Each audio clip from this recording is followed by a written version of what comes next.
Hi friends, last video में हम लोग ने parallelogram law of vector addition सीखा, लेकिन आज हम लोग ये वेक्टर एडिशन करके जो रिजल्टेंट मिलने वाला है उसका मैग्नीट्यूड कैसे फाइंड करेंगे ये सीखेंगे और उसके बाद के वीडियो में हम लोग डायरेक्शन सीखने वाले। तो आज का लेक्चर होगा पैरेललोग्राम लॉ यूज़ करके how to find magnitude of resultant vector. पूरे फिजिक्स में जब भी रिजल्टेंट वेक्टर का मैग्नीट्यूड यूज करना होगा या फाइंड करना होगा तो आपको ये लॉ अप्लाई करना पड़ेगा। देखते हैं, स्टार्ट करते हैं हम लोग पैरेललोग्राम से। Here A B C and D, this is one parallelogram. I have marked A B as P bar and AD as Q bar. These two are adjacent sides of the parallelogram starting from the same point. अब इसके अंदर के जो terms involve है वो ध्यान से देख लेना। ये दोनों के बीच में जो एंगल है वो है थीटा। तो स्टूडेंट भूल जाते हैं कि व्हाट इज थीटा, तो मैं यहाँ पे लिखता हूँ theta is angle between two vector that is P bar and Q bar. दोनों के बीच में जो एंगल है ये थीटा होता है।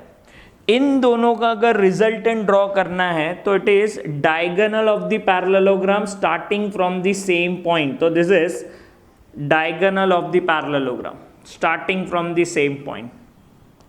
तो ये है R bar resultant vector. Resultant vector horizontal मतलब पी बार के साथ जो एंगल बना रहा है, यहां पे ये एंगल है अल्फा।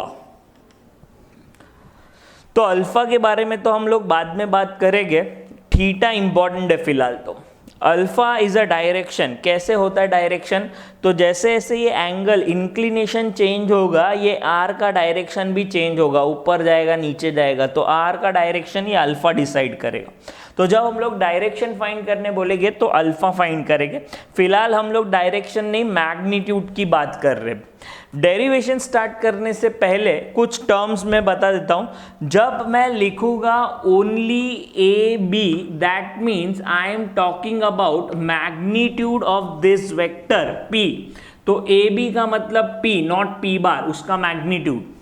सिमिलरली ए डी अगर मैंने बोला, सिर्फ ए डी बार अलग होता है, ए डी अलग है। ए डी मतलब बार नहीं लिखा, मतलब मैग्नीट्यूड की बात कर रहे हैं। तो A D is nothing but Q, not Q bar. Similarly A D and B C are same. तो ए डी और बी सी दोनों का वैल्यू है क्यू, नॉट क्यू बार। ये छोटी छोटी बातें याद रखना है कि बार कब लिखना है, मैग्नीट्यूड कहाँ लिखना है।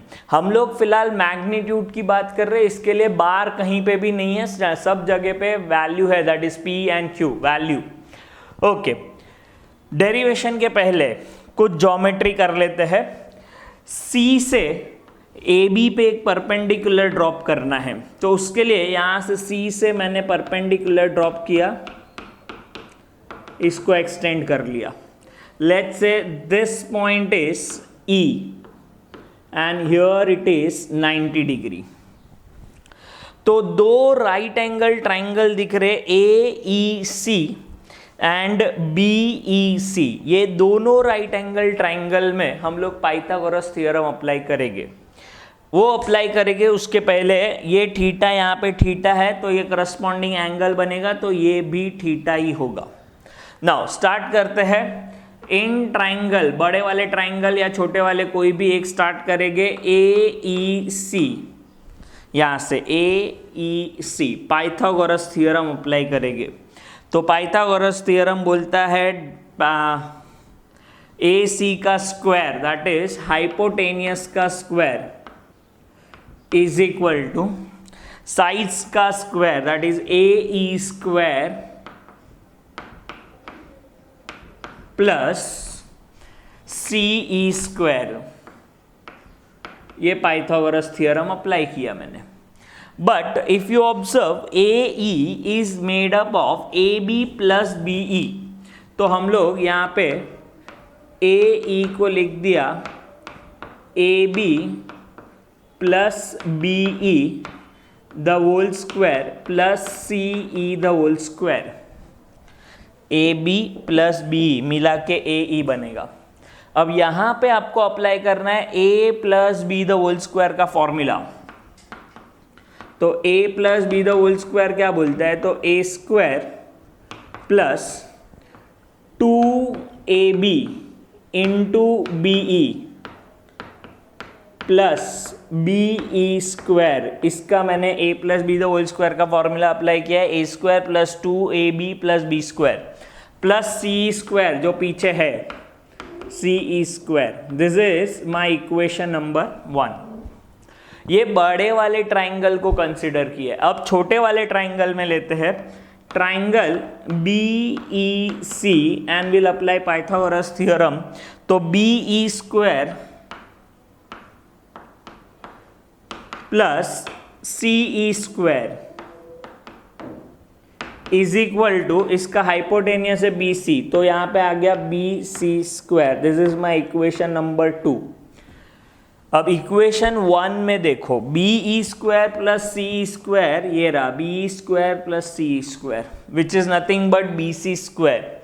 तो combining 1 and 2 I am getting A C square is equal to A B square plus 2ab into B E plus B C square.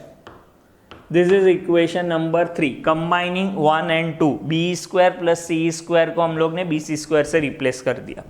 अब सोचते ए सी का वैल्यू है क्या अपने पास, तो ए सी क्या लिखूं, आर बार लिखना है कि आर, तो we are talking about only magnitude, तो A C is nothing but R only, तो ये आर स्क्वायर हो गया। ए बी यहां पे ये रहा A B, A B B पता नहीं क्या है, बी सी ये रहा क्यू, तो बी ई नहीं पता है ये वाला पार्ट, इतना पार्ट। तो ये ट्राइंगल में हम लोग ट्रिग्नोमेट्री अप्लाई करेंगे। In triangle B E C देखो B E C is a right angle, sine cos tan cos sec cosec कुछ भी यूज कर सकते हैं, लेकिन क्या यूज करना है, मुझे ढूंढना है बी ई, थीटा के बाजू वाला साइड, एडजेसेंट साइड ढूंढने के लिए हम लोग यूज करते हैं कॉस थीटा। तो कॉस थीटा का वैल्यू क्या होगा, adjacent side that is B E upon hypotenuse which is B C hypotenuse. तो बी ई का वैल्यू यहां से हम लोग को मिलेगा B E is equal to B C into cos theta. ये वैल्यू हम लोग इक्वेशन नंबर 3 में सब्स्टिट्यूट करेंगे, तो equation number 3 become A C square is equal to A B, तो ए बी रहेगा A B square plus 2 times A B into B E के जगह पे हम लोग सब्स्टिट्यूट करेंगे B C cos theta plus B C square, ये value आ गया। अब हम लोग वैल्यूज डाल देते हैं ए सी, तो यहां से डायग्राम में ए सी का value R not R bar, तो R square is equal to A B का वैल्यू यहां से मिला P plus 2p into B C का वैल्यू यहां से ये रहा q into cos theta plus Q square. अगर रूट लिया दोनों बाजू पे तो root of p square plus 2pq cos theta plus Q square, ये रिजल्टेंट का फॉर्मूला बन गया। और थीटा जो यहाँ पे है वो याद रखना angle between P bar and Q bar, मतलब जो दो वेक्टर हम लोग ने लिए हैं उसके बीच का एंगल थीटा यहाँ पे लेना है। तो ये थीटा कुछ भी हो सकता है, 0 डिग्री भी हो सकता है, 30, 60, 90 कुछ भी हो सकता है। तो डिफरेंट केसेस हम लोग स्टडी करेंगे, बट ये फिलहाल हम लोग को जो मिला है that is magnitude of resultant मिला है। ये मैग्नीट्यूड ऑफ रिजल्टेंट मिला है, इसका डायरेक्शन बाकी है। तो डायरेक्शन हम लोग देखेंगे नेक्स्ट वीडियो में। For that